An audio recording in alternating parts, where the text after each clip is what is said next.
Hi friends, welcome to Ruba Garden. இன்னைக்கு நம்ம என்ன பார்க்க போறோம்னு பாத்தீங்கன்னா என்னோட ரெண்டல் ஹோம் டெரஸ் கார்டன்ல வந்துட்டு நான் பந்தல் வந்து அமைச்சிருக்கேங்க. சோ இது எப்படி வந்து அமைச்சிருக்கேன் அப்படினு சொல்லிட்டு தான் உங்க கூட டீடைலா வந்து ஷேர் பண்ணிக்க போறேன். சரி வாங்க வீடியோக்குள்ள போலாம். ஃபர்ஸ்ட் வந்து பாத்தீங்கன்னா இந்த மாதிரி தாங்க இருந்தது. வெறும் நெட் இருக்குலையா அதை மட்டும் தான் வந்து இப்படி கட்டி விட்டு அதுல வந்து கொடி காய்கறிகள் எல்லாம் வந்து ஏத்தி விட்டுட்டு இருந்தேன். பெருசா கொடி காய்கறிகள் எல்லாம் வந்துட்டு நான் ட்ரை பண்ணல. சும்மா வெள்ளரி அந்த மாதிரி தான் வந்து போட்டுருந்தேன். அதுவும் நல்ல ஈல்ட் வந்து கொடுத்தது. ஸோ இப்போ வந்து பந்தல் போட்டுடலாம் அப்படின்னு சொல்லிட்டு பர்மிஷன் வாங்கி நான் வந்து போட்டுட்ருக்கேங்க. ஸோ ஒரு சின்ன அளவுக்கு தான் வந்து பந்தல் போட போகிறேன். எங்கள் வீட்டில் வந்து பார்த்திங்கன்னா 2 பேர் தான். ஸோ எங்கள் 2 பேருக்கு போதுமான அளவு காய்கறி கிடைச்சா போதுன்ற அளவுக்கு தான் நான் வந்து பந்தல் வந்து அமைச்சிக்கிட்டு இருக்கேன். ஸோ இதுக்காக ஆன செலவு வந்து பார்த்திங்கன்னா கழி இருக்கு இல்லையா, கம்பு, அந்த கம்பு வந்து வாங்கினோங்க. ஒரு கம்பு வந்து 250 ரூபா அப்படின்னு சொல்லிட்டு 4 கம்பு வந்து வாங்கினோம். அதே மாதிரி கயிறு வந்து 1 கிலோ வந்து 80 ரூபா அப்படின்னு சொல்லிட்டு கயிறு வந்து வாங்கியிருக்கோம். மூங்கில் கழி வந்துட்டு ஒரு 3 கழி வந்து வாங்கியிருந்தோங்க. அதோடைய விலை வந்து பார்த்திங்கன்னா ஒரு கழி வந்துட்டு 300 ரூபா சொன்னாங்க. புதுசாக வாங்கினா நாங்கள் வந்து பழசில் வாங்கியிருந்தோம் 200 ரூபா அப்படின்னு சொல்லிட்டு 3 கழி வந்து வாங்கியிருக்கேங்க. அதுக்கப்புறம் வந்து வீட்டு பக்கத்தில் வந்து மரம் இருக்கும் இல்லையா, வீட்டு வாசலில் இருந்த மரம், வீட்டில் இருந்த மரத்தெல்லாம் இருந்து கம்பு வந்து வெட்டிக்கிட்டோம், அவ்வளோதான்.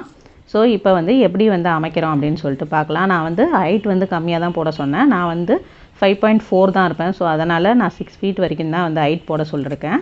என்னோடய ஹைட்டு கரெக்டாக இருக்க மாதிரி போட்டிருக்கேங்க. சவுக்கு கழி வந்து வாங்கியிருந்தோம் இல்லையா, அந்த சவுக்கு கழியை வந்துட்டு அளந்து கட் பண்ணி எடுத்துக்கிட்டாங்கங்க 4 பக்கம் வைக்கிறதுக்கு. அதுக்கப்புறம் நம்மளுக்கு டெரஸ்லேயே வந்து இந்த மாதிரி ரிங்கில் வந்துட்டு கழியை வச்சுட்டு நல்லா கயிறு போட்டு டைட்டாக வந்துட்டு நகராத மாதிரி கட்டிட்டாங்க. ஸோ அது எப்படி கட்டியிருக்காங்க அப்படின்னு சொல்லிட்டு டீட்டெயிலாக வந்து நான் உங்களுக்கு காமிச்சிருக்கேன், பாருங்கள்.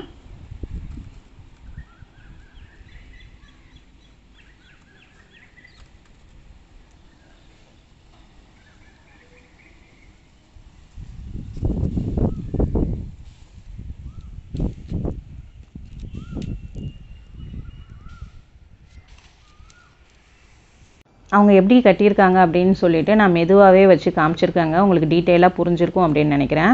ஸோ ஒரு பக்கம் வந்துட்டு கட்டி முடிச்சாச்சு. இன்னொரு பக்கமும் வந்து பார்த்திங்கன்னா இதே மாதிரி வந்து கட்டிட்டாங்கங்க.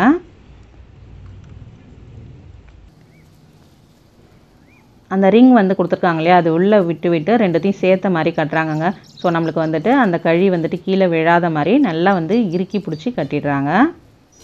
ஒரு பக்கத்தில் வந்துட்டு அந்த ரிங் இருந்ததுனால அதில் வந்து வச்சு கட்டிட்டாங்கங்க.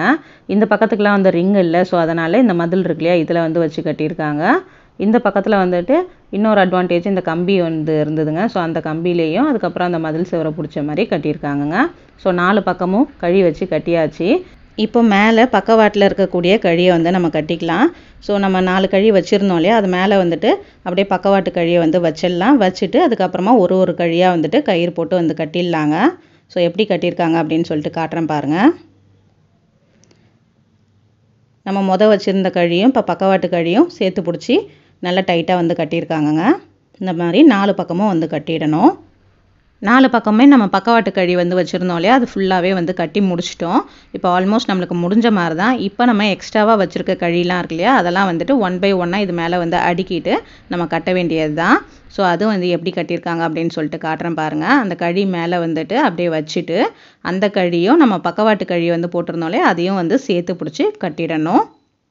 மேலே வச்சுருக்க பக்கவாட்டு கழிலாம் வந்து பார்த்திங்கன்னா மூங்கில் கழி, அதுக்கப்புறம் வந்துட்டு சவுக்கு கழியும் வந்து வச்சுருக்கோம். அப்புறம் வந்துட்டு கட்டாமல் இருக்கு இல்லையா, 1 2 கட்டாமல் வச்சுருப்போம் பாருங்கள், அதெல்லாம் வந்து நொனா கழி.